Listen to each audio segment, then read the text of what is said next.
All right, it is time to talk about this week's Impact Wrestling review. We have a lot to talk about today, including breaking news: Jordynne Grace has resigned. The number one contender 6-person match for Under Siege has been all the slots has been filled, and a couple of other things I want to throw in there. So let's get into this week's review of Impact Wrestling. Today, we're going to start this right now.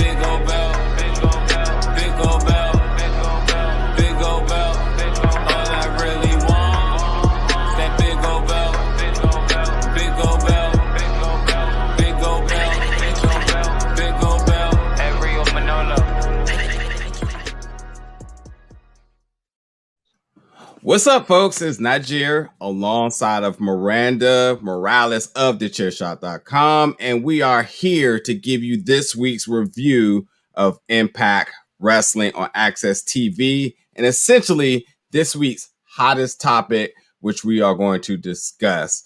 There's a couple of things, as I said, this breaking news with Jordynne Grace being reported today that she signed a multi-year contract with Impact Wrestling, and we know that Under Siege, which is a Impact Plus pay-per-view next week on March 15th. We do know that the big match in the co-main event for the 6-person number one contenders championship match has been determined as of last night. So we will talk about that, and we will talk about the news. But we get started today. Miranda, how are you doing? I am doing great. I'm really excited to see what's coming up for Under Siege next Saturday, May 15th. And yeah, I definitely really want to talk about this 6-way number one contenders match, because the competitors in this match, this lineup is very, very interesting. Yeah, indeed. That's because I feel like that's going to be the chunk of things. And that is our hot topic of this week. Yes. But, the breaking news, this happened. Let's talk about Jordynne Grace, who I will, to the end of the day, say that she's one of the most talented wrestlers in all of professional wrestling.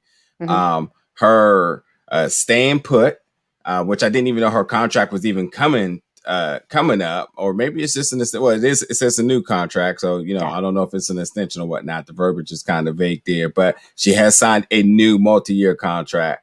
Whether it's an extension or whether her other one was getting ready to be done, whatever it may be, she's staying with Impact Wrestling. Initially, when you seen the news, what was your first thoughts? I mean, I would say was relieved for the Knockouts division. I think that she is really a pillar of that division and has been, especially over the past year. That division, she held, the championship during the pandemic. She was really the person who was able to be someone really formidable for Deonna Purrazzo to come in and have one of the best knockout matches that they've had in quite some time at Slammiversary. So I feel like, she really is a cornerstone and a vital part of that division. So I'm happy for her that she's in a place where she can, re-sign, and feels like that's the right decision for her. And I'm happy for the Knockouts division, who is able to keep someone who is so talented, someone who is just really dynamic, and someone who is, can be in a lot of different storylines and face so many people and really help elevate that division. Yeah. Again, I think she's one of the most, not women, but talented wrestlers, period, in all professional wrestling. At 25 years old, staying here, I think it's a really good decision for her. There is a lot of unfinished business in this promotion for her. And beyond, the lackluster title run that she had with the Knockout Championship because of the pandemic. Nothing against her, but it wasn't televised, and we didn't get to really get to embrace that in front of a live audience like many of us would have wanted to enjoy. There's also another little cloud floating over her head, if you ask me, and that's actually holding that X Division championship. I think a lot of people eyebrows raised when she held it up. She was in that match, and the potential of her winning would have been monumental. And I still think that that should be on par for her for step one. And then I would love to see her go as far as holding the Impact World Championship at some point. I think that, you know, for every bit of whatever Tessa did in that company, I think she can do it better. Yeah, on any given day. You're right. And I think that what they did with Tessa laid the groundwork to have a believable championship run from a woman. And I think that too is really important. It's not just a championship run from a woman and the storylines maybe doesn't seem plausible. They laid that groundwork already, and they could absolutely do it again with Jordynne. So I am on board with what you're saying for the X Division Championship. She did, throw her name in contendership for that. And Impact, that is the one thing when you think about wrestling promotions now, everyone has their niche. Everyone has something unique about what they do. And for a while, it did look like Impact was the promotion that was taking intergender wrestling very seriously. And that could continue to be their niche because, other promotions really aren't going to be doing that. And that is something that fans have expressed an interest in. So they've stepped away from that. She is now, the part of the reigning Knockouts Tag Team Champions, which I think is a great way for her to bring in and help Rachel Ellering step in, and hopefully Rachel stays as well. Because again, they have to really rebuild that division. They really have to look at who they have in the division, who they're bringing in, how are they forming and shaping this division to be one of the best in pro wrestling, because it absolutely can be. It also gives them, a lot of opportunity to do multiple things, because you do have the Knockouts Championship belt and also the tag belt. So you can run concurrent storylines. You can do multiple things within the Knockouts division, which again, not all promotions run multiple women's storylines at the same time. So they have a lot of, real estate to work with. And I think that a lot of that should revolve around Jordynne Grace. Yeah, agree. So look forward to many more years of her Impact. And hopefully they really, with now, whenever somebody signs a new contract, there's a level of like investment here where you're just like, this person takes us serious. We take them serious. Let's do some serious stuff. You said it. She is one of the most notable wrestlers. She could have been swooped up by lots of different companies. And so I think it's important too for Impact to tout, like they are able to keep her when she could, go anywhere that she wants. It also is another way for Impact to tout, their contracts do allow for a lot of flexibility where she still can wrestle throughout the United States on the independent scene. And now that it seems like independent wrestling shows are picking up, it also allows for a lot more just kind of lucrative opportunities outside of Impact. And that is one of the rare things about Impact as a national company. They do allow a lot of flexibility with their wrestlers to perform in other places. So maybe what they don't offer monetarily compared to some of the bigger companies, they offer with just opportunities to kind of continue your own brand and your own business. And Jordynne Grace is a brand in of herself. So I think it's also exciting. That means we can also continue to enjoy her throughout the independent scene here in the U.S. Yeah, and also too, for a person who has interviewed her multiple times, because she doesn't do interviews, so that's definitely one of those things I'm proud of.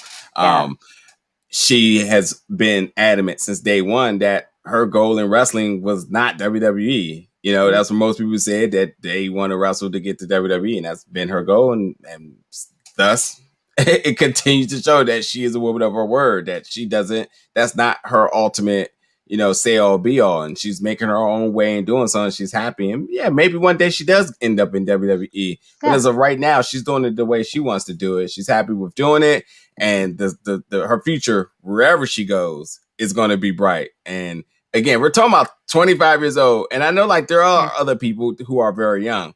But let's think about this now. Her name has been, it's been notable for years. Yeah. It's not like she just came up out of one year and it's like, here she is, you know. And I think she was notable before coming into Impact, and she's been in Impact now for several years. So even that, you know, she's still in her early 20s. So just knowing that, you know, her name has carried that much weight for several years now, it's only going to grow. That I absolutely believe.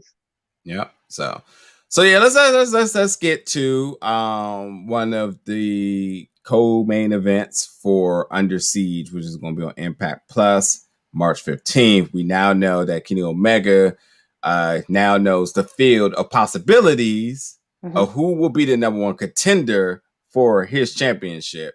And that match now is laid out as Chris Bay, Matt Cardona, Sami Callihan, Chris Sabin, Trey Miguel, and Moose. Ultimately here, I guess the question is, how do we see this match going? Or what is your reaction to this now field that we have? I like the field. I really do. I think it's a great mix of younger talent like Trey Miguel and Chris Bay, especially Trey Miguel, who, when he came back to Impact, really strove on, you know, making it on his name, even though, you know, before with the Rascals, you know, that was a really funny and great gimmick. But, you know, there was also a level of like, you know, it was just kind of a jokey gimmick thing. And now he's in it and he's super serious and he's had a body transformation, an attitude transformation. And I feel like this match is really going to be one where we see a true in-ring transformation. We saw that a little bit with his match with Sami Callihan. But at Rebellion. But, you know, at the same time, like, I feel like this match is going to be hopefully a sticking point where we really see this change in Trey Miguel as that next level competitor. So that on top of, you know, some of the Impact staples like Chris Sabin and even Sami Callihan, who, you know, to me, even though he's in a program with Trey Miguel, he is always in this tweener role. He is pure Impact wrestling.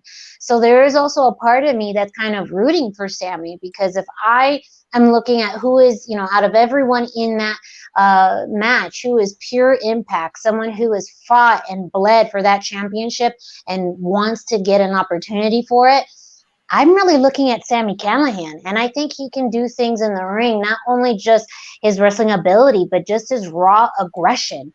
That is something that I think when you look at, you know, what Kenny Omega sometimes have challenges with, it's kind of hardcore, rougher matches.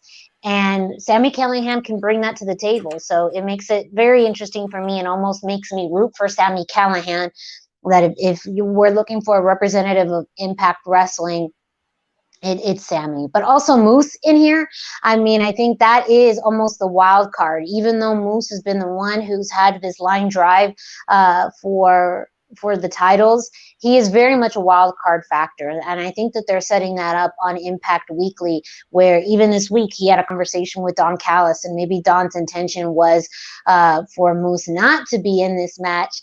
But, you know, Moose is in this for Moose. He's not in this for the company. He's not in this for anyone but himself. So because of that, I truly feel he's a wild card factor. So I'm very happy with this layout. We talked about last week, I was not looking forward to, you know, the possibility of Rich Swann in this match. Not that I don't like Rich. I just feel like that chapter is over and we need to start over with somebody else. Yeah.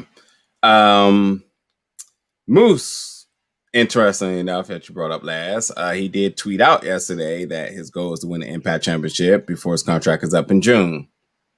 So not only does the character seem to be intriguing here, the actual ramifications of his contract also seems to be a huge part in this as well. I think that anywhere Moose goes, somebody will lobby him. He is top talent. He's already been through ROH. He has had a very successful run, with still room to grow and Impact. So I could see him making a U-turn here with similar to Jordynne Grace. And I also could see him going to any other promotion, AEW or WWE, whatever it may be, and it just works for him. I also think that the storyline kind of writes itself here with him, because it's one of those ones where he wins and he has to sign a contract and whatever it may be. But I'm intrigued by that. I mean, Chris Sabin, he's another interesting one. Ever since the Motor City Machine Guns has kind of fizzled out because of reasons, because I don't think we actually really know. How do you keep him? How do you keep him relevant? That's a big signing, and signed as a tag team. And sure, him and what's his name? James Storm. James Storm. Like, yeah, I get it. They have history, Impact history, and they still have current things going on, but it still feels like the lesser of the Motor City Machine Guns. And him being in this as a singles thing is also really interesting too. Like, well, you do that, then what ultimately happens with everything he's involved with now, or the potential of him potentially getting back with? You already spoke well about Sammy. He is one of the faces of Impact Wrestling. You need a heel in this match, so like this, it makes sense. Matt Cardona is a wild card here, not much to say. And then, like we said before, if I had to be a betting man on who would I like to see with the championship here, it would be Chris Bay. Young, invested, has the look, has all the tools in the toolbox, and I think that crazy enough, he is the younger Rich Swann. Yeah, well, and but also though not an underdog in a different way, an underdog in the sense that he hasn't been wrestling for that long, but his attitude and charisma shine so bright that I could absolutely see him go toe to toe with Kenny and not blink. Yeah, not underdog story here. Like legitimately underdog, because no one would say like, yeah, that seems like the person that will win. I mean, either you're a fan of him or you don't know who he is, and it's like everyone's counting him out because there's so many other bigger names here or bigger statues here. I mean, Moose looks like a world champion. Yeah. Trey Miguel, who I totally agree with him re-signing and happened to come from under the Rascals and put on a hell of a match, shall I say, last night. Really, really good with Roy Heat Rush. Yes. This is a person too who has nothing to lose because he feels like he has to prove every step of his thing. And again, he's invested. They're invested in him. So like when you're trying to do pros and cons here and process of elimination, I mean, Moose seems to be a wild card factor. Trey, Chris, and Sammy, and Matt, all of them are in the same bunch. But it's Chris Bay is the one that is just like, this is a person that can carry this promotion for a long, long time. Very young. I'm not sure how old Trey is, but I think he's significantly young too. Yeah, and then ultimately, Moose just looks like a champion. Well, and plus, if you want to keep him, you gotta pitch him a little something, You can write stories for everyone in this match. You have the more established stars like Sami Callihan, like Chris Sabin. You have someone like Moose who may be out of the door soon. You have Chris Bay and you have Trey Miguel who are younger. In this poor Matt Cardona, we're not even playing. We're not even like joking. We're not even. Which I mean, I guess I think it's a great spot for him, especially if his program with what's his name, the most professional yes the most professional wrestler. What you gotta say, Brian Myers? I'm loving what Brian Myers. I'm loving what they're doing with Decay too. By the way, like the fact that his story with Brian Myers is done, and now you're looking for another spot. He can absolutely hold a main event. I think his experience is going to lend him well in this match, but he isn't someone that you're looking at as I mean, when you look at everyone else in this match, you kind of already think of him as the last person who may win, which could be the surprise, but he still has WWE stink on him, and that's what it is. I think he always will in some way, like unless there's a dramatic turn in his character, kind of like a Brian Myers at least has had a pretty good switch where you don't have as much of his old identity and it's something different and newer, and Brian Myers has had more time in Impact, so I absolutely agree. Matt Cardona needs more time and needs to reconfigure his identity now in Impact. But overall, it's still a really good setup for the 6-man match, and I think they're all going to have really outstanding performances and moments. Yeah, I mean, look, I mean, the match is going to be a banger. There's so much talent in it, and there's really, I mean, it beats the internet here because there's no really easy way to predict how this is going to all play out. You're right. And back to Matt. I mean, I think that Matt also wants to prove that he is top tier, and I think he does have a lot of talent, and he does still have the WWE stink on him. But I mean, this is why you come to Impact.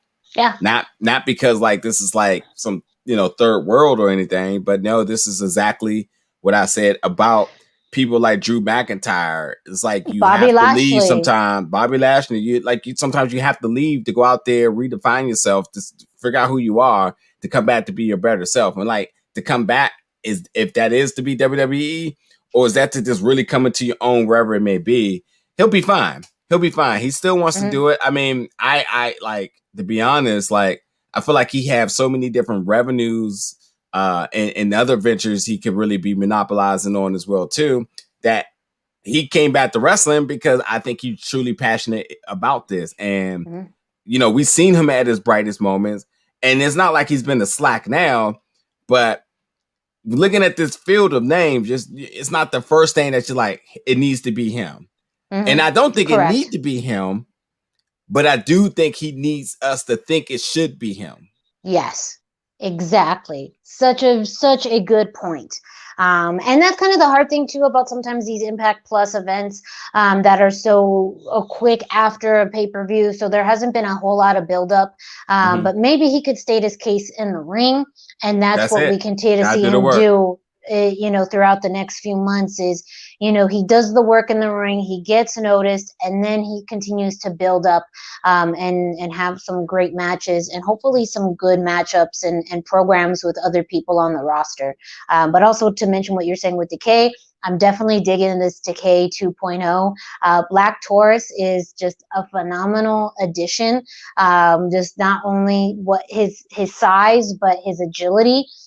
Someone that big should not be able to do the things he does in the ring, but he does. But also the fact that Rosemary can be that mouthpiece still and play those demented games, I'm all for it. I'm definitely a fan of the of this new version of Decay. Yeah, and I agree. Like the 6-way match will have any one of those people could be a champion, and any one of those people, being a champion will be interesting. There's just one huge factor, and we haven't talked about it, and I think we should quickly talk about that before we wrap up, is that we also have this big thing as to like who looks like they could be Kenny Omega. That's a thing. Yeah. That's the issue, because we don't really know who all hands is in the pot here. We don't know how much involvement Tony Khan has with Impact booking. We don't know about the Warner Media executives, about who they want,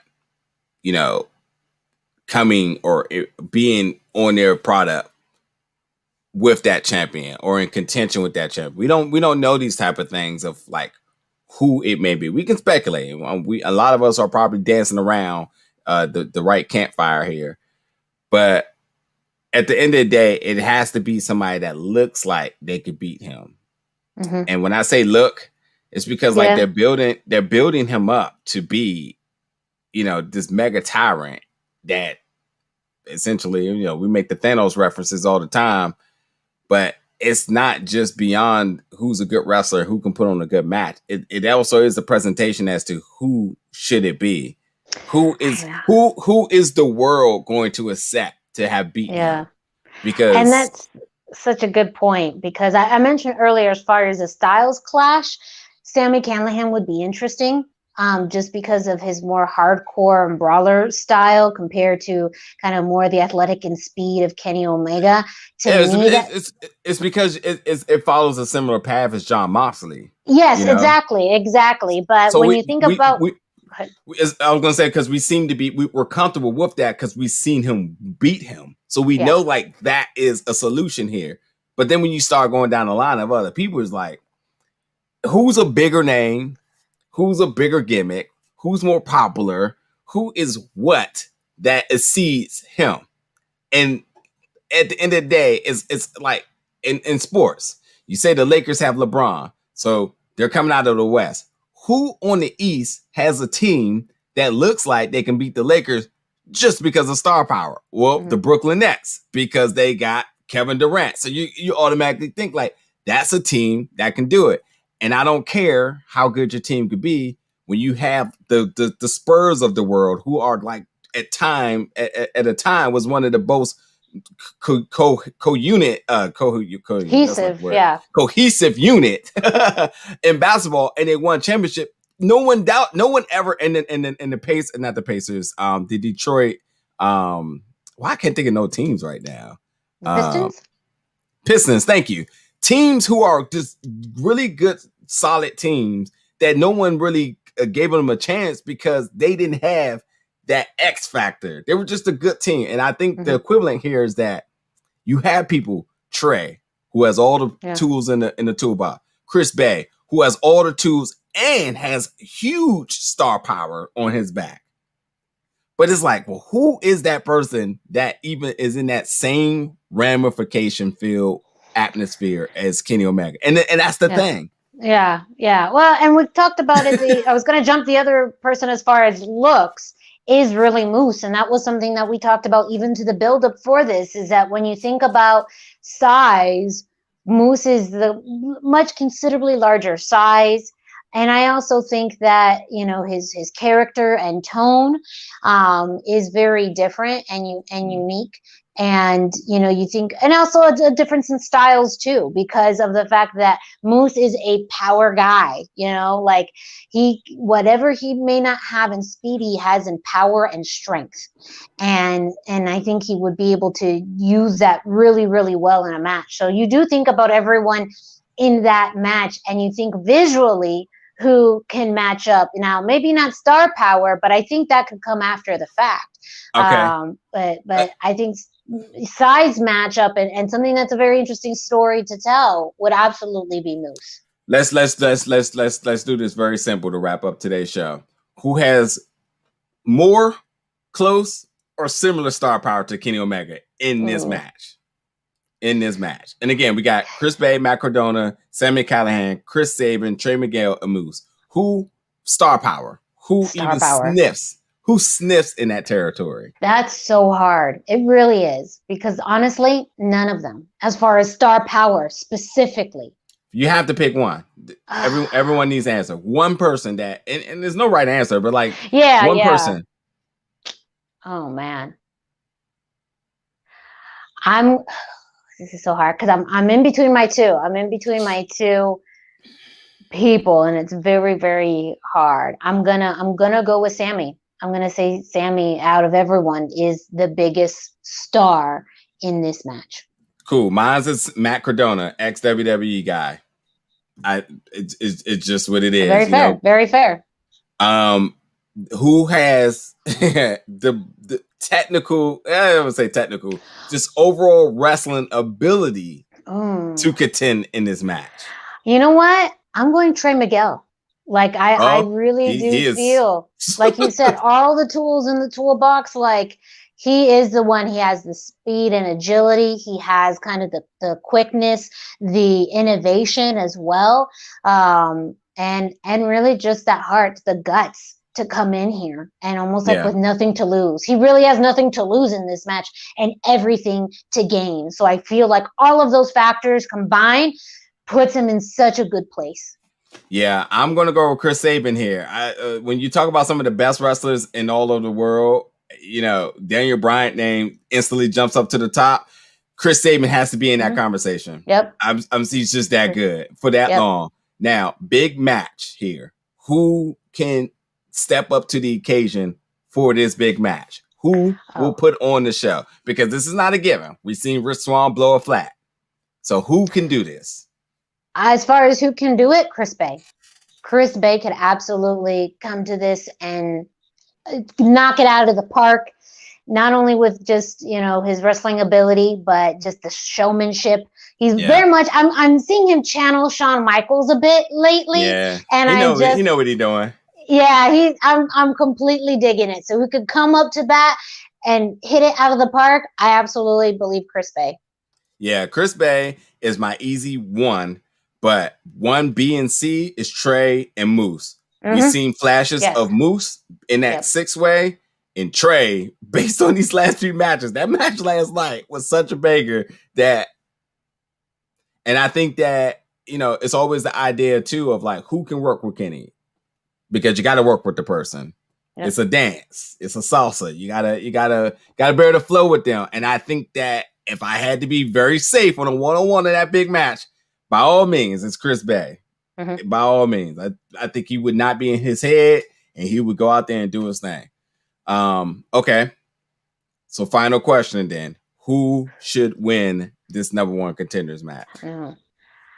I'm gonna go with Moose. You know, we've talked about it. The story writes itself. He, you know, kind of almost got not cheated, but like he never got the opportunity to defend his own belt against Kenny Omega. And I feel like that is a true matchup. Visually, it looks like a crazy, crazy matchup, but the story behind it, I think, is just as intriguing. Yeah. I mean, I feel even more compelled where he was like, hey, he didn't even get to defend his own championship that he brought back. Yeah, you're right. You're right. Yeah, you got to do it for business too. Let Moose win. Keep him locked in your company.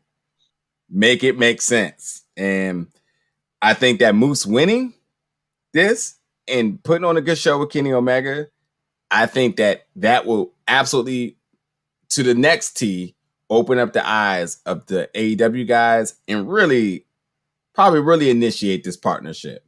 A person that you're like, yeah, we want him on our show. That guy looks like, and it's like I said, in that 6-way match, he outdid everybody out of nowhere.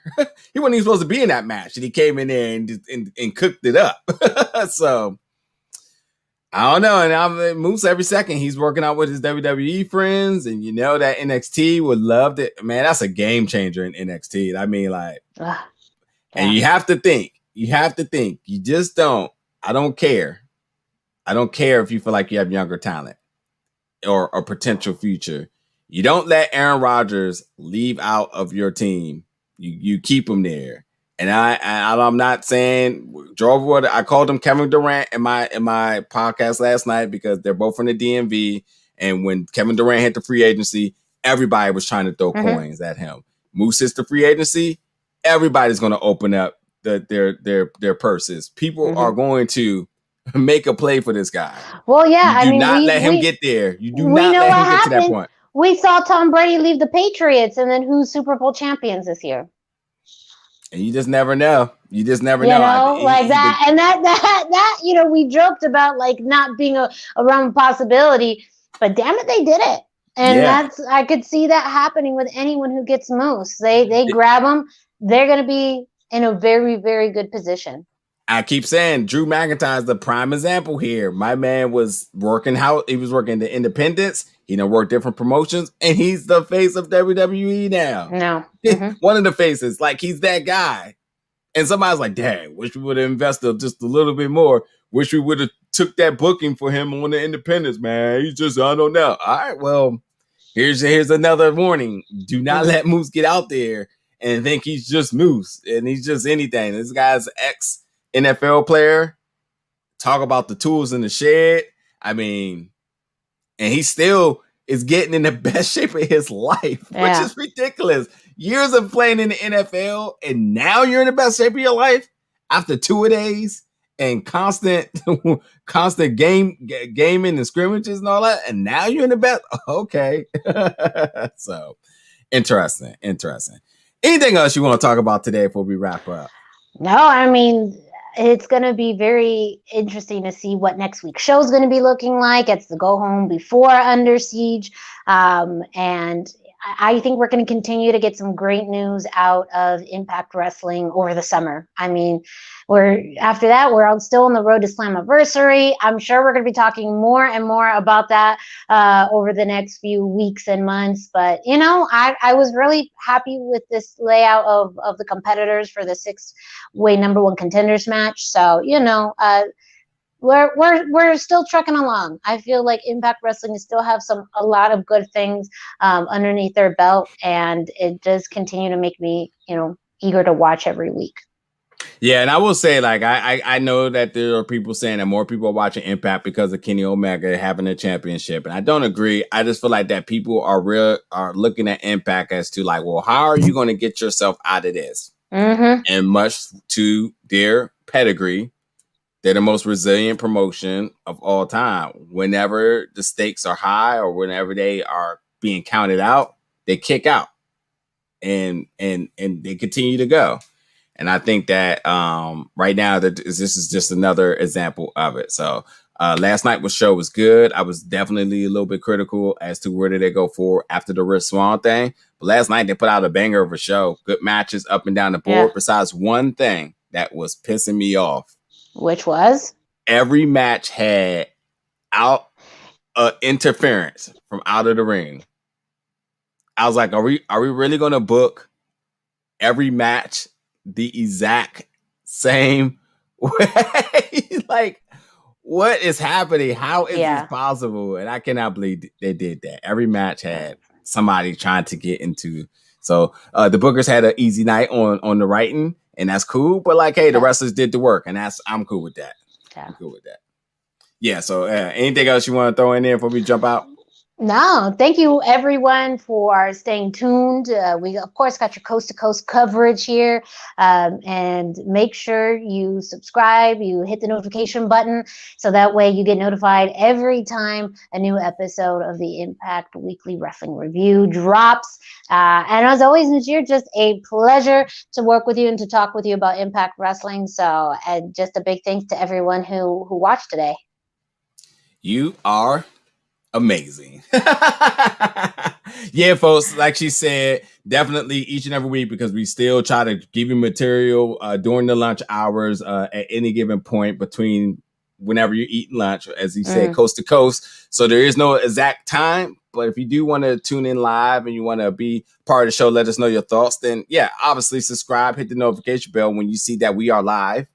Then that means jump in the chat, let us know your thoughts about the show. We'll interact with you. You be heard. We listen, we engage, and we have fun for about 30 minutes each week. So this will do it for this week's hot topic of Impact Wrestling on Access TV. We're back each and every Friday. So until next Friday, folks, we'll see you then. Be safe. Thank you so much for watching. All right, y'all.